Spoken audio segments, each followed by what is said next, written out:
Today on the channel, I'm going to be making the bandolier. I also figured out and kind of put together the leather belt I'm going to be using as the base for the belt and bandolier for my Mandalorian cosplay. Honestly, I thought I was going to have this done before the end of 2020, just due to the sheer amount of little parts of the costume I didn't really anticipate. And I did choose to put a decent level of detail into some of these props that I could have just glazed over. I wanted to capture as much of it as I could, considering my budget and the time allowed. The patterns for this are up on Facebook, like everything else for The Mandalorian. So if you want, follow the link and download your own.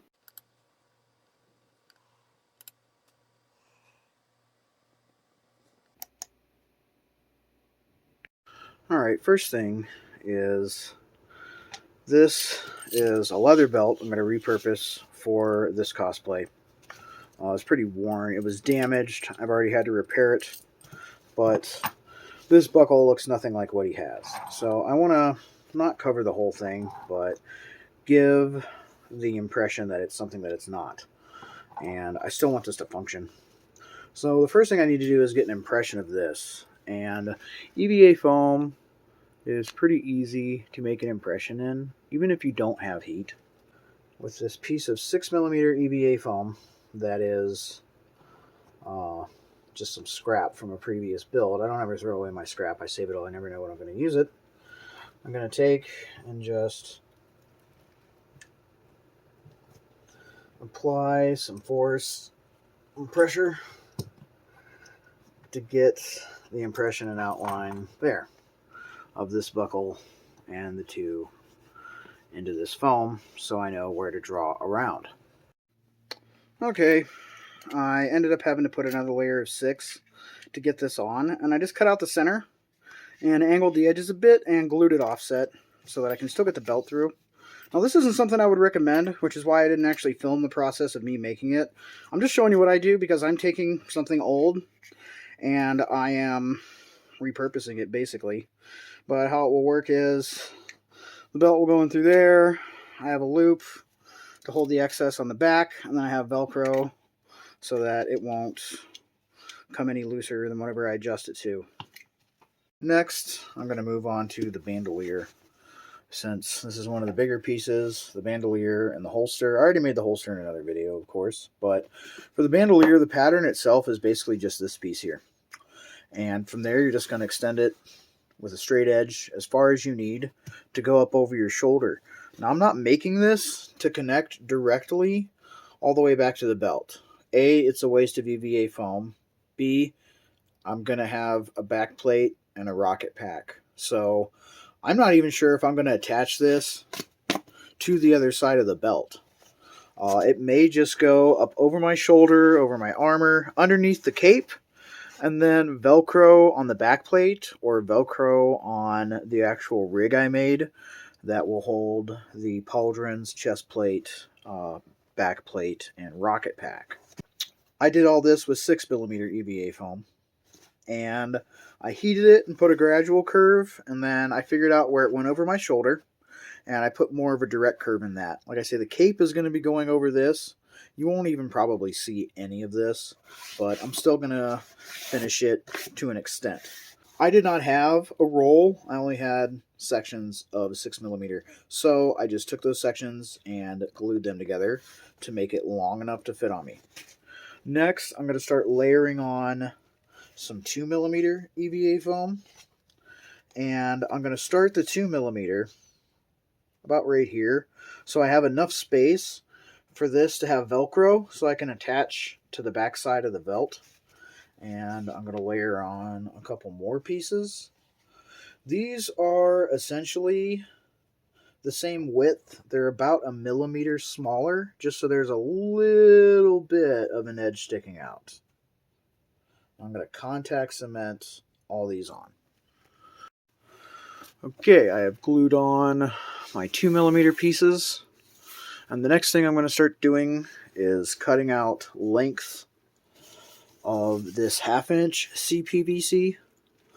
1/2-inch PVC is not the same as this. It's a little bit larger. In fact, this can pretty much fit inside of it. I don't know why. But or what those differences are. I believe inner and outer measurements. But yeah, this is CPVC. The inner diameter of this is a 1/2 inch because it fits Nerf darts quite snugly. And well, these aren't actually Nerf darts. These are Dart Zone Pro darts, and these are worker half-length darts. But these are actually going to be functional whenever I get done with them, because I'm going to eventually build a blaster to work with these shells. And I'm going to cut them all the same length, about 1 inch longer than the width of this, so it's hanging over about a 1/2 inch on either side. To give a brief description of what I mean by they're going to be functional, so this is a Nerf Zombie Strike Sledge Fire. You break it open, it has 3 holes here, and it lines up with the shell that shoots 3 darts. Pretty sadly, even if you put an upgrade spring in it, it's still not great. I find these thrifting all the time because people lose the shells and then it's useless. You can't shoot it without the shells. But there are other things you can do with it, and about 3 years or so ago, I started a project after watching a video from Make Test Battle, and I turned into what is essentially a single shot sniper. It can shoot full length darts, but it really likes half lengths the best. Shoots around 180 to 200 feet per second. It also has a 13 kilogram upgrade spring. But what I did here was turn it into just one hole with one solid piece of PVC. So every time I load it, I have to pull out a dart, shove it in here like that, and then close it, and then I can fire. Ow, said dart. Like that. And whenever the Mandalorian came out, I thought, oh, it would be cool if I made this look more like the Mando's blaster. So I made a scope and some other things. But I want to start over from scratch and make one that actually has the cartridges that I could take off of a bandolier and insert, fire, open, remove it, put in one with a preloaded dart, fire, etc. Kind of has nothing to do with cosplay, but I'm just bridging the gap between the foam flinging hobby and the cosplay hobby. So in summary, if you're not doing something like that, you don't have to use PVC pipe. You could use whatever you wanted to use in whatever size you thought was appropriate. I am using this because there's a purpose. Alright, all my pieces are glued on, and then I took a 1 inch wide strip of 2mm foam, and I just started setting it there and then gluing in between so that I had all my little loops and everything in place. There's not a pattern for it. I just used a strip of 1 inch wide 2mm foam. Next, I'm going to cut out and put on the steel accent piece. I don't know what it's supposed to be. It's a rectangle with a hole in the center, and then I'm going to cut a circle into it with an X-Acto knife. That piece is going to be 6mm. Okay, that's that piece. And the pattern for the 2mm circle is the same size as this hole. My hole is a little bit bigger, however, because I had to cut it out with an X-Acto knife. And what happened was it wasn't very round, so I had to heat it with a heat gun and smooth this out as much as possible. And it's not perfect, but it's as good as I could get it with an X-Acto knife. And next we're going to make the pouch, which is going to go up here. Okay, I glued on the pouch's base pattern, also 2mm EVA foam, and I glued this on with contact cement. And to recap up to this point, contact cement for all the 2mm pieces, super glue I just used for this because it's simple and fast, and contact cement for this because it's just such a large area. I would prefer to super glue it just because that's pretty much instantaneous. I don't have to wait 15 minutes for the contact cement to set. So for the actual 2 pouches, you're going to need 2 of those cut out of your patterns. One way and one the other. And put your contact cement all along here.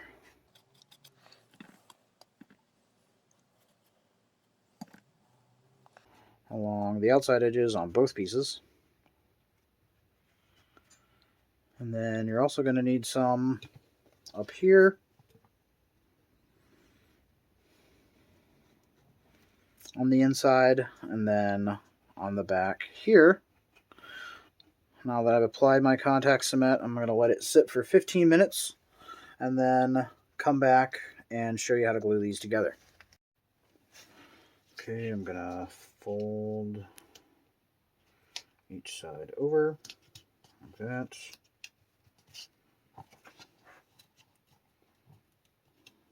And like that. Doesn't have to be perfectly matched up. Almost better if it's not. Hold that over. Hold that over. I got my little pouches here.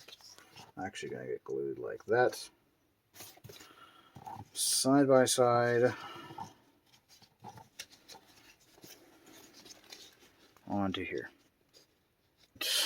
Glued my two pouches side by side with the seams on the outside. And now I'm going to seal this and allow the sealer to dry for 24 hours and cure properly. Then I'm going to punch a bunch of holes so I can do all the stitching.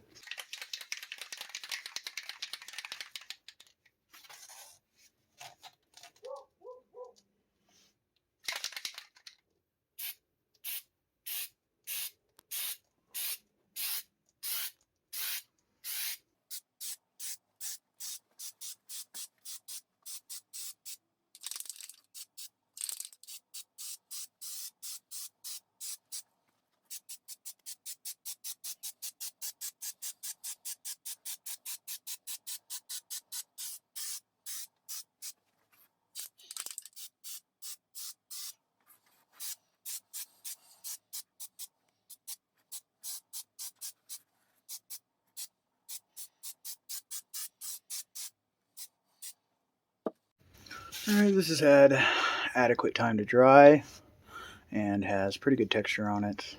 I got lucky that this here actually came out totally smooth, which if it wouldn't have, I would have had to gone over it with Mod Podge to try and get it smooth, but I like the texture that I got on everything else. And now, I've already started doing it a bit, but I have to go through and punch holes in this. I made a hole punch with a paintbrush and a nail that I glued to the end of it. But I'm going to punch holes through here to do the faux stitching. I mean, real stitching, but totally unnecessary and just ultimately cosmetic to the project.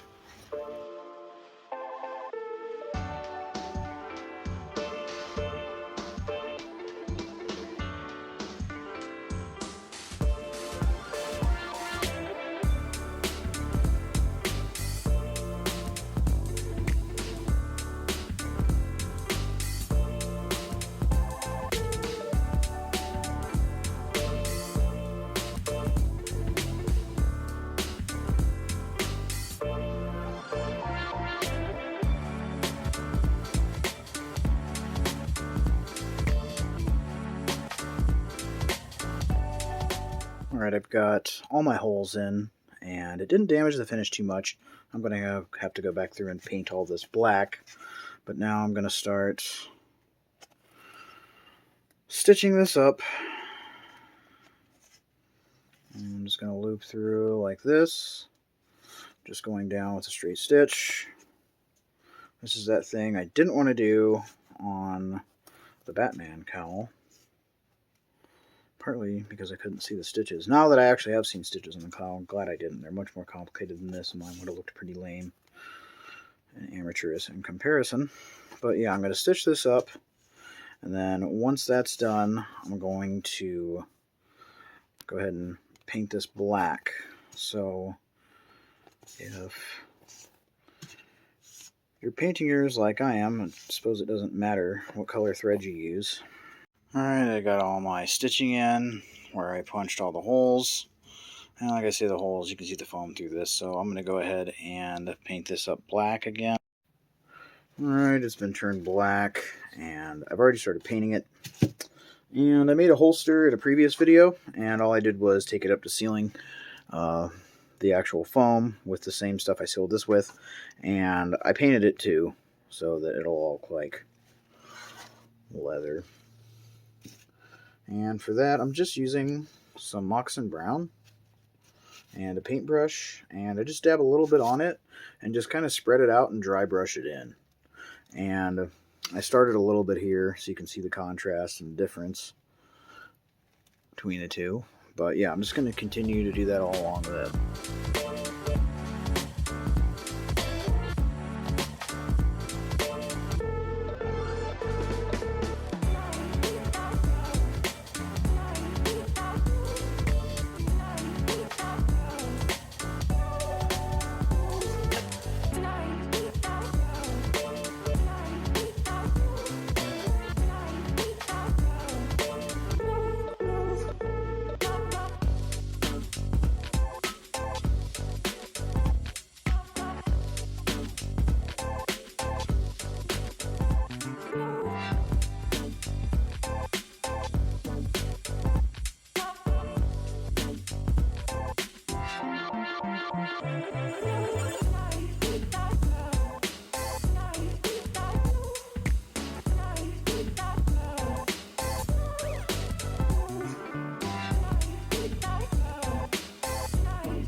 Okay, so that's what it looks like after one coat.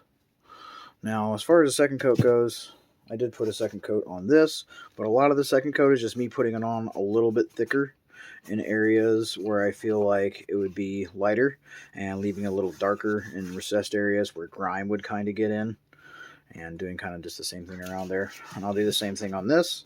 Plus, I'm going to end up painting this piece here a metallic silver with Model Masters Silver Chrome. It is important to note that even though this dries to the touch really quick, you should wait at least an hour or two between coats, even when they're thin and dry brushed. Otherwise, the second coat will just end up stripping off the first one.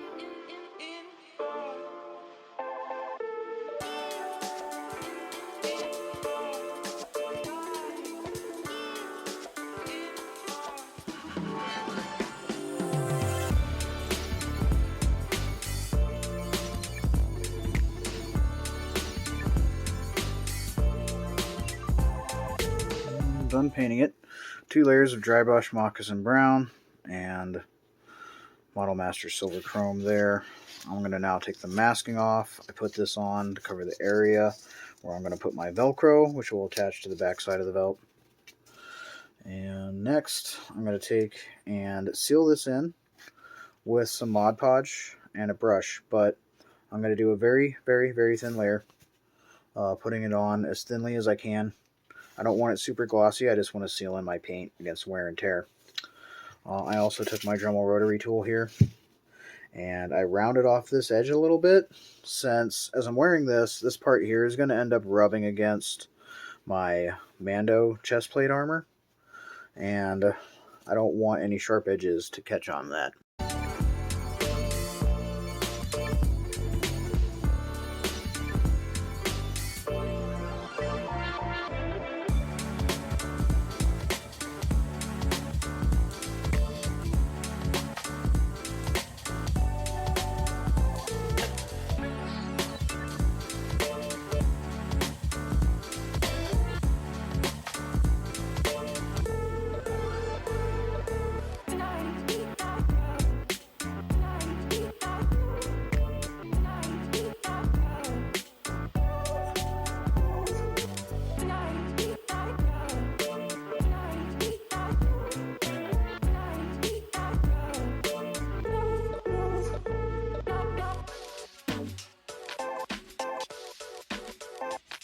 Sealant has dried, and then on the back side I put my fabric so it's soft and not just foam rubbing on foam. Like I say, hopefully that'll help with the wear as it's pushing up against the chest plate. I do still need to glue the Velcro onto here and here, but I'm going to put that off until the next video, because in the next video I'm going to be making some pouches and ammo storage and a carrier for the 3 grab charges, magnetic grab charges that I made in a previous video, and again the blaster and the holster are in 2 separate videos, which is in the Mandalorian cosplay list. Alright, that's going to wrap it up for this video. The next video, I'm going to finish making the other pieces for the belt. There's a few, so it may be a longer video, I don't know. This got slowed down a little bit. Not so much due to the holidays, that did slow down a little bit, but I also got injured and broke some ribs. So it's kind of slowed me down since I'm in pain constantly as I'm trying to work and make things. Still pushing through it, and hopefully I'll have another video up next week with all this stuff. As always, thank you for watching. I really do appreciate it. If you're not subscribed, please consider doing so, leaving a like, as it does really help out the channel. You all have a great day, and if this video helped you and inspired you with your own project.